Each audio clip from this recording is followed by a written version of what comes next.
କେନ୍ଦୁଝର ଜିଲ୍ଲା ପଣ୍ଡାପଡ଼ା ଥାନାରେ ନୂତନ ଥାନା ଅଧିକାରୀ ରବିଶଙ୍କର ଭାଇସାଙ୍କ ଯୋଗଦାନ।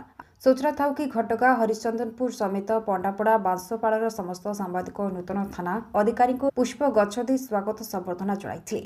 ଥାନା ଅଧିକାରୀ ଶ୍ରୀ ରବିଶଙ୍କର ଭାଇସା ଏହା ପୂର୍ବରୁ ସେ ଯୋଡ଼ା ବଡ଼ବିଲ ପାଖ ରୁଗୁଡ଼ି ଥାନା ଭାରପ୍ରାପ୍ତ ଅଧିକାରୀ ଭାବେ କାର୍ଯ୍ୟ କରୁଥିଲେ। ଜିଲ୍ଲା ପୁଲିସ ଆରକ୍ଷୀ ଅଧିକାରୀଙ୍କ ନିର୍ଦ୍ଦେଶକ୍ରମେ ପଣ୍ଡାପଡ଼ା ଥାନା ଅଧିକାରୀଙ୍କୁ ବଦଳି ହୋଇଥିବା ବେଳେ ତାଙ୍କୁ ସ୍ୱାଗତ କରିଥିବା ସମସ୍ତ ସାମ୍ବାଦିକମାନଙ୍କୁ ଧନ୍ୟବାଦ ଜଣାଇବା ସଙ୍ଗେ ସଙ୍ଗେ ସୁନ୍ଦର ବକ୍ତବ୍ୟ ପ୍ରଦାନ କରିଥିଲେ। ପଣ୍ଡାପଡ଼ା ଥାନା ଅଧୀନରେ ଥିବା ପ୍ରତି ଗ୍ରାମରେ ବସବାସ କରି ରହୁଥିବା ଜନସାଧାରଣଙ୍କ ପାଇଁ ସବୁବେଳେ ଆମ ପୋଲିସଙ୍କର ସୁରକ୍ଷା ଦୃଷ୍ଟି ରହିବା ସହିତ ଗୁଣ ଦୁଷ୍କର୍ମ ଠାରୁ ଆରମ୍ଭ କରି ନିଶା ନିବାରଣ ବିଭିନ୍ନ ପ୍ରକାରର ସମସ୍ୟା ଉପରେ ବିହିତ ପଦକ୍ଷେପ ନିଆଯିବ ବୋଲି ସୂଚନା ଦେଇଛନ୍ତି। ସେହିପରି ପୂର୍ବ ଥାନା ଅଧିକାରୀ ଲକ୍ଷ୍ମୀକାନ୍ତ ପ୍ରଧାନଙ୍କୁ ମଧ୍ୟ ସମସ୍ତ ସାମ୍ବାଦିକ ପୁଷ୍ପ ଗଛ ଦେଇ ବିଦାୟ ସମ୍ବର୍ଦ୍ଧନା ଦିଆଯାଇଛି। ଶ୍ରୀ ପ୍ରଧାନ କଟକ ଜିଲ୍ଲା ଭିଜିଲାନ୍ସ ଅଫିସରକୁ ବଦଳି ହୋଇଥିବା ସୂଚନା ରହିଛି। ହରିଚନ୍ଦନପୁର ପୁରୁଷୋତ୍ତମ ମହାନ୍ତ, ଘଟଗାଁ ରଞ୍ଜନ କୁମାର ମହାନ୍ତି, ବାଂଶପାଳ ହିରଣ୍ୟ କୁମାର ମହାନ୍ତଙ୍କ ରିପୋର୍ଟ, କୌଶଳ ଟାଇମ୍ସ।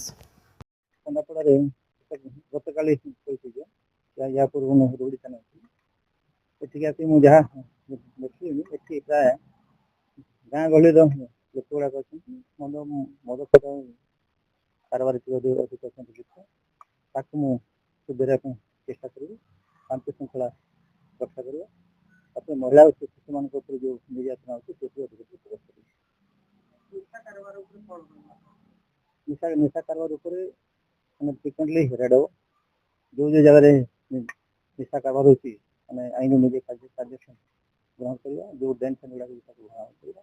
ଆବଶ୍ୟକ ସ୍ଥଳେ ଆମର ଯେଉଁ ଅଦର ଡିପାର୍ଟମେଣ୍ଟ ଅଛି ତାକୁ ଆମେ ସାଙ୍ଗରେ ନେଇକି କାମ କରିବା। ଆଜ୍ଞା ଦେଖନ୍ତୁ, ଗତ ଡିସେମ୍ବର 15 ତାରିଖ ଏକ ଗହଣା ଦୋକାନରୁ ଲୁଟ୍ ହେଇଛି। ଲୁଟେରାମାନଙ୍କୁ ପର୍ଯ୍ୟନ୍ତ କୌଣସି କଥା ମିଳିନି। ଏ ସମ୍ପର୍କରେ କ'ଣ ଆପଣଙ୍କର? ମୁଁ ତ ଏବେ ସାର୍ ଆଇଛି ଆଜି এই ବିଷୟରେ ଆମର ରେଡ଼ିଓ ସାର୍ ଯାଇଥିଲି। এই ବିଷୟରେ ମୁଁ ଆଜି ସେ କେସ୍ ବିଷୟରେ ଜାଣିଛି।